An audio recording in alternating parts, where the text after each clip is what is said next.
Right, good morning everybody. So welcome to the Rosenberg House. I'm going to hand over to those who have made this house possible, and that's our students from Institut from Rosenberg. This is really a first in the context of Davos and the program that we have this week, that students, teenagers are hosting and bringing their not only questions but also solutions to the table together with our partners, and you also from Global Shapers as a next gen initiative. Where we understand that it cannot start early enough to take responsibility to actually want to help shape and guide and facilitate what humanity and human agency is capable of. And the earlier we are exposed to the possibilities and the tools that we need to be future ready, the better we will be there to greet not only the future, but also make sure that when we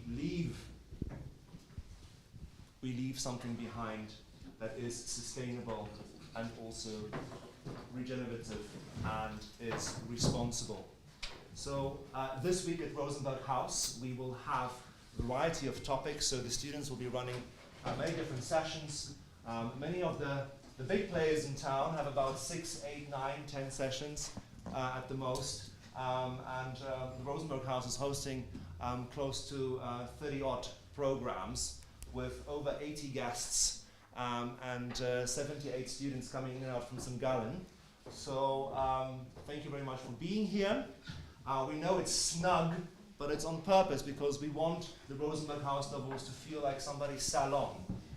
We're doing it salon style, 18th century enlightenment, where people who have exciting ideas come together and they set the stones out of the way and get the balls rolling and into action. So without further ado, we're going to start our first session today, which is our Global Shapers session, and I'll hand over to our students to now take over the hosting and the moderation. Good luck, guys, and have a good week.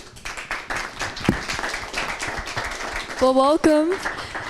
Today and this week, we are so excited to bring dialogue into discussion, and not just dialogue, but dialogue that turns into action. So we have many global shapers here today, and we're so excited to bring you up here. First, we have Antonia Durish, president of IFED and UN committee member. You are welcome to come up here. We also have Joël Mozart, global shaper and financier and owner of Mezot Agency. Yuni Huang, Selena Zubenhaler, and Arinus Ibrahim. We are so excited to have you all here, and we're going to just go ahead and jump into our questions. So the first question we have is for Antonia. Thank you. Settle into the couch, and then, How are you guys? Did you have enough caffeine this morning? Yeah. Okay. I don't know if I've had enough caffeine, but we're getting there. So, in 1 minute, can you describe why does cross-generational collaboration matter? And what kind of leadership do you hope this week is going to bring?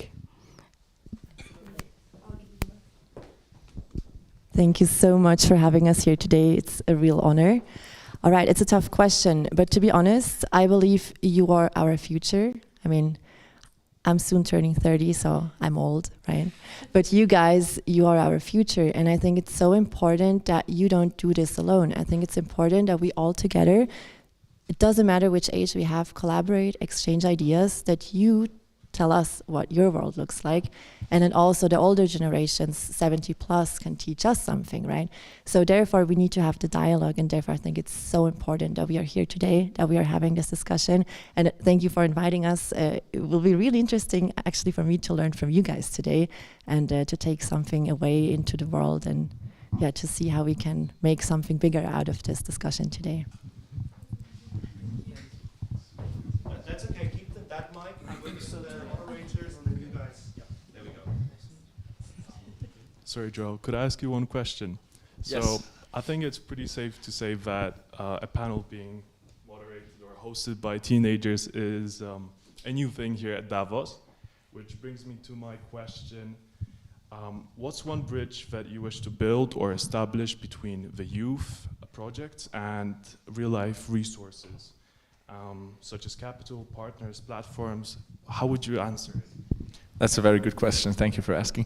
So I'd say there is no need for like one thing, because that bridge exists if you let it exist.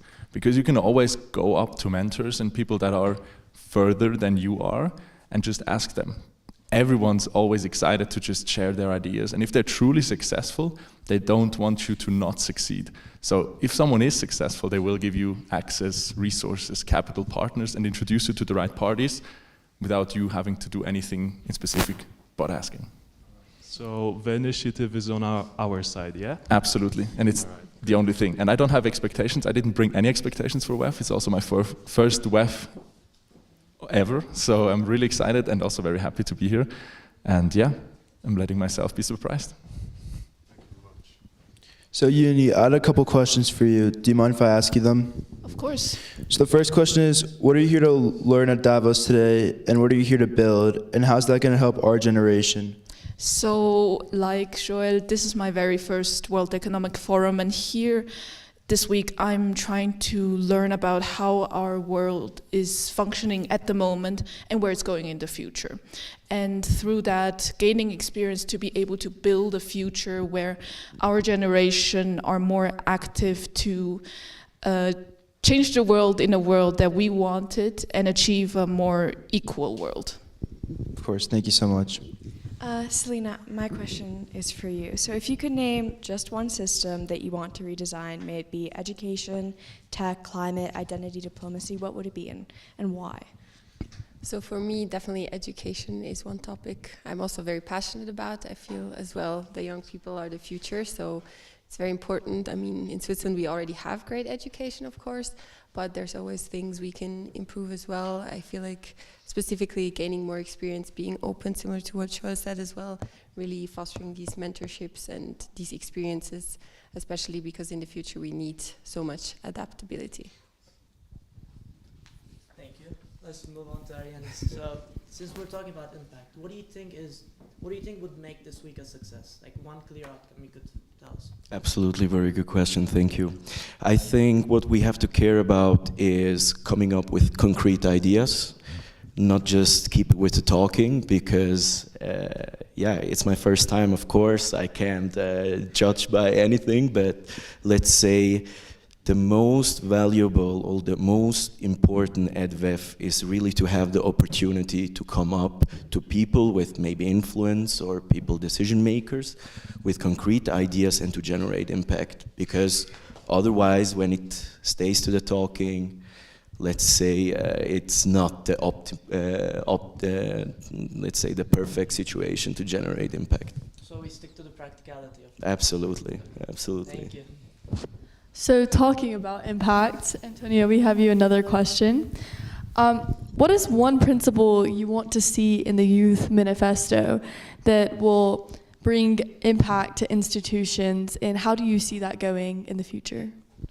That's a tough one. So I'm also an expert at the UN, at diverse initiatives, and I think there are like 3 different levels. The first level is we need to have more youth in those bodies. So it's not only about talking, sharing the ideas, but I think we need more young people who contribute to documents. Share your perspectives, work together with senior managers, and just, even if you feel like you're not ready, immerse yourself, try it. If you can't contribute, you'll learn something, but maybe there's a perspective which, we never thought about. That's the first thing. And then I also believe it's so important that the youth not only work for free. So try to get mandates, paid mandates, and have positions within those organizations. And then the third, what Joel already said, I think we need to have just more action. So make smart goals in the manifesto and say exactly what you want until when, so that in a year or 2 we can sit here again and see, did we really succeed? Thanks. Thank you, that was amazing. Yeah, that really answered the question. It seems like you have already foreshadowed the next question, and I feel like this question was already touched upon before. So if it could be an open question for all of you, what is the one way youth can move from ideas to real influence? Well, in many ways you've already touched upon this, but feel free to add anything else, anything more in detail. I'd like to add that you just need raw action and default to action. Because most of the people are just like, yeah, we need a business plan, we need to think about it, we need to lay it down until step 18. And if by hazard, step 3 goes different, step 18 was not even necessary to think about because it's going to the opposite direction. So default to action any day and you're good. So just doing gives you more experience. You look back and you're like, oh, okay, that's how it worked. And then you can use that experience to propel faster and you create momentum. And you learn by doing. And also you guys, especially the young ones, you need to discover, you need to try out things. So while doing, you try things and you find out what you like, what you don't like, and what resonates with you personally. But if you think about it, you will never find out. Yeah. So that's why raw action. Okay, so would you say that it's about embracing productive failure, so to speak? Exactly, and also being good with that. You weren't worried about falling over when you learned how to walk. So why would you worry about failing in business when you didn't even build a business yet? I think I want to add to that briefly that act upon small things and big things. So if small opportunities arise, be it just a local event that you could participate in, go for it. Because you will always learn something from it, be it bigger or smaller things. You can always dream big, plan big things, but don't underestimate what those little things can bring of value to you. Oh, that's great. It's great that you have the mic too, because I have another question for you. What does leadership mean when the world is fragmented? To me, if I could describe it in one word, it's integrity. That means in a world of chaos at the moment, to be structured, have a plan, but at the same time be human. Have those complex human thoughts and emotions and be open to these things. And create kind of your own personality with your own morals, ethics, and thoughts, and go about them. Thank you so much. Selena, now just touching on what you've mentioned and also what Max has mentioned, and kind of this concept of productive failure. What's kind of one instance of that you've personally experienced, and what did it teach you? So of course there are many productive failures, I would say. That's also what shapes us, especially as young people as well. For me personally, one thing I can think of is I had a job which turned out to be very different than what I expected. And at the moment it felt like the worst thing, like how am I getting out of this? Like, oh, okay, this was a wrong decision. But looking back, it was actually something that really pointed me in the right way, because especially in the whole career, I feel like experiences of what does not work for you are much more helpful than, okay, maybe I should go in this direction, because I think for all of us in this room, it's not just one job that we can do. There's many that we are good at and that we enjoy. So it's actually more important, or at least that's what I learned about it, it's more important to figure out what type of culture is really important to me, what type of team, what type of business. For me was also realizing I want to work for a company, for a product I can identify myself with. I have really time to spend with that product, because where I was, there were thousands of products and I didn't even touch them. So I feel like that's, for me, a productive failure I kind of wish every one of you to do or to have, because in the end it's what teaches us which path we want to go, and it gives us a lot more orientation. Amazing, thank you. That was very insightful. Thank you. Arianis, I want to follow up on the answer that you gave. What is one? Don't worry. What is one conversation that you want to start? As you mentioned, we need to come with a concrete answer to them. What is one action you want to take this week or day? Absolutely. So, again, very good questions. Absolutely. So, what my plans, especially for this year's Davos, is, and my first time as a shaper attending Davos, is really maybe to inspire also young people as you are to be courageous, to go to people, approach people, to have the conversation as well. That, of course, is something I'm going to do. But what also we as shapers have as a duty is really to tell people to go, to take that conversation, to be direct, to approach people, and maybe just go with the small steps. Maybe you have just a plan like, hey, I want to come up with a concrete plan. I'm not leaving Davos without a concrete plan and talking to somebody and see where it goes, you know? And this is something, yeah, it's very, I take with my heart, yeah. So always have the next best thing to do in your life, not the entire plan. You don't need a full plan. Absolutely, absolutely. That's very nice advice for everyone. Thank you. Thank you. Well, I think we're going to open it to question and answers if we have time. Sophia, do we have time? Yes, we have time. Okay, does anyone have any questions for our amazing global shapers here? Nope. Okay, any takers? Should I walk around and give the microphone to someone?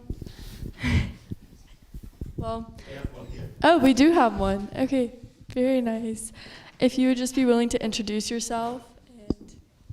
Sure. Victor Lopez, co-founder of Imperial Chaos, come from Mexico, United States. My question to you guys is, you know, obviously there's a very diverse background here. What do you guys feel, how do you feel about generation, the Gen Z and the millennials, as they enter the workforce now with AI starting to change things? How can our generations adapt and blend in with the older cultures that were, still figuring out how to open a PDF and send a fax?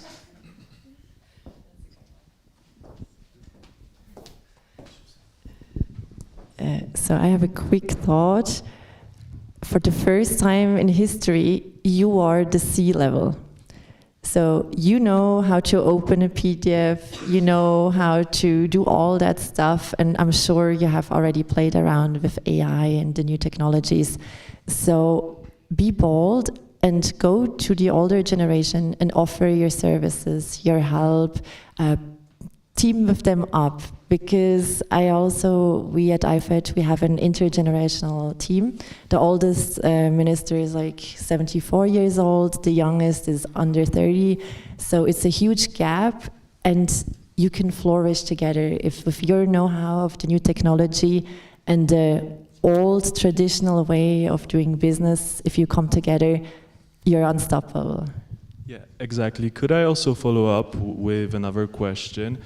How can you blend, the old experience and the innovation that's coming with the newer generations, with for example, AI, different approaches, with different sort of flexibility? How can you merge these two different worlds into one productive system?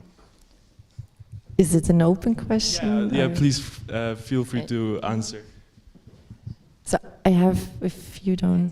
Okay. The problem is, especially in banking, you have those old legacy systems, and it's your chance actually, because now with Web3, with everything that is coming, you can build like new rails, quantum-proof rails, AI-driven rails, where the banks, I talked to many of them, some of them are thinking about it, they are discussing it, but no one's really doing it. Right. So I think the youth, you have the energy, you have the ambition, do it. And then the older generation will come with the capital, support you, and of course implement it into structures which already exist. Maybe I can add something to that, because I have a lot younger brother and he's currently also Gen Z, and I'm trying to give him some advices, but he doesn't listen. No, but what I can tell is, look, both worlds, the traditional one and the new one, has its strengths and opportunities, but also its weaknesses. So what we are trying to find out is how we are taking this digitalization revolution to be a very important part to maybe everyday task or to just innovation in general. But what I say, a story from myself is, my father is also a C-level, and he doesn't cope very good with computers and so on, but in what he's doing, he's like an expert. So my advice also to him was always, look, you don't have to learn anything, but use always things which makes your life easier. And you as Gen Z, with all these fundamentals and knowledge of AI, just use it. I mean, use it to your fullest, but don't forget also the traditional skills. I mean, the skills that our father, parents, or whatever just developed. This is very important. And don't get distracted by that. There's one thing that caught my attention. You said these two worlds. Do you think that these worlds are separate, or is it even a good thing that they're sort of separate and they complement each other? Oh, Did you want to? oh, sorry. I was. Yeah, it's absolutely complementary, but you have to consider that because of the demographic changes, like the old people die and so on and so forth, and these skills they develop from the older world, let's say, they get lost if we don't acquire them or if we don't consume them. We don't need only engineers, or we don't need only, I mean, AI specialists, but we also need leaders. We need traditional leaders. We need people with skills that were developed 100 years ago, you know. So if you say we should combine both worlds, like the old world and the new world, as complementary, I totally agree, but please, like, don't just be focused now on AI, let's say, and try to be complementary to somebody else, because this might die. I mean, this might doesn't happen, you know. So for me, it was, you say, if I talk too much, just... No. You had an interesting point when you said that it might be like reverting back to traditional styles of leadership. Do you think that that's going to be removing a different layer of workers? So you mentioned engineers. Where do you see those sectors going right now? This is for anyone. I mean, you seem very knowledgeable on it. So. I love how AI is taking up everything, also at Davos, but we forget about who's using the AI. I'm big on people, I'm big on emotions and understanding people, and there's always a need for good people like you guys, interviewing others, giving the human experience. And I think the human experience in the future, it will be premium, so it's going to be paid extra if you can speak to a human being. There's a friend of mine who's also sitting here. He even has a second Instagram account with the name, the human version of himself, because there's going to be AI everywhere, so you need to differentiate. And sales, for example, or leadership, there will be robots taking care of some simple tasks, but that leaves us with what we can do best, being creative. So we can do more of what we're supposed to do. We're not supposed to come here and just do relentless, repetitious, stupid work. Everyone hates that. We're here to do creative stuff. We're here to do impactful stuff. So that's what AI does for us. It creates more of that space and need for creative stuff. That's amazing, yeah. There's one question over there. One question? Okay. It's fine.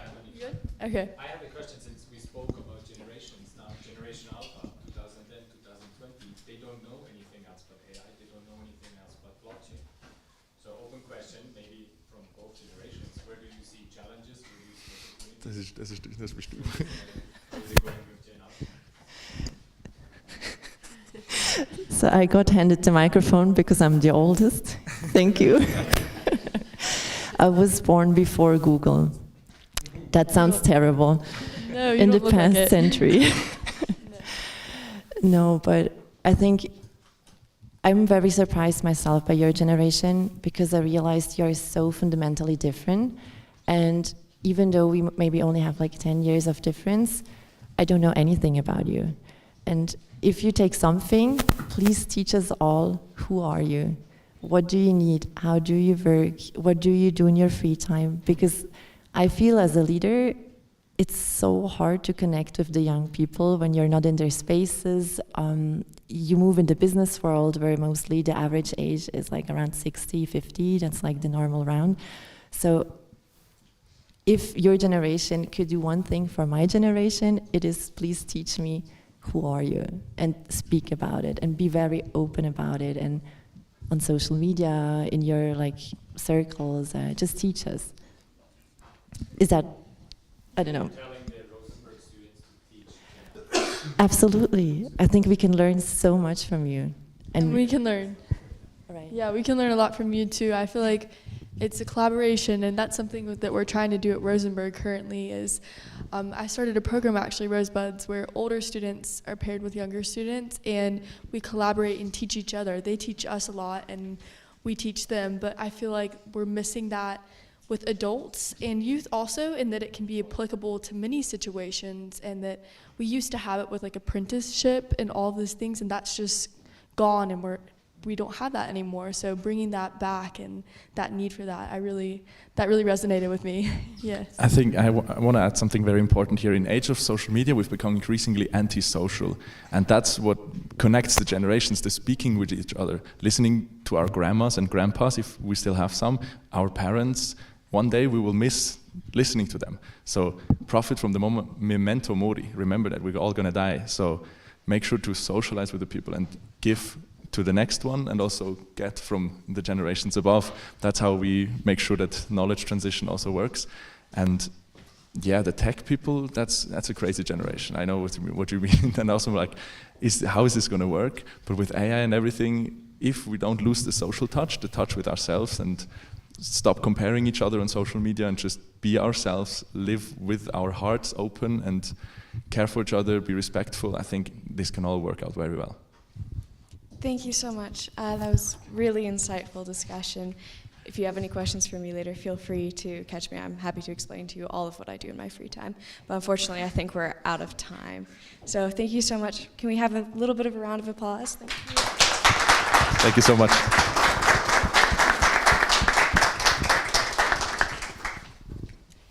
All right, wonderful. So that was the opening of the Rosenberg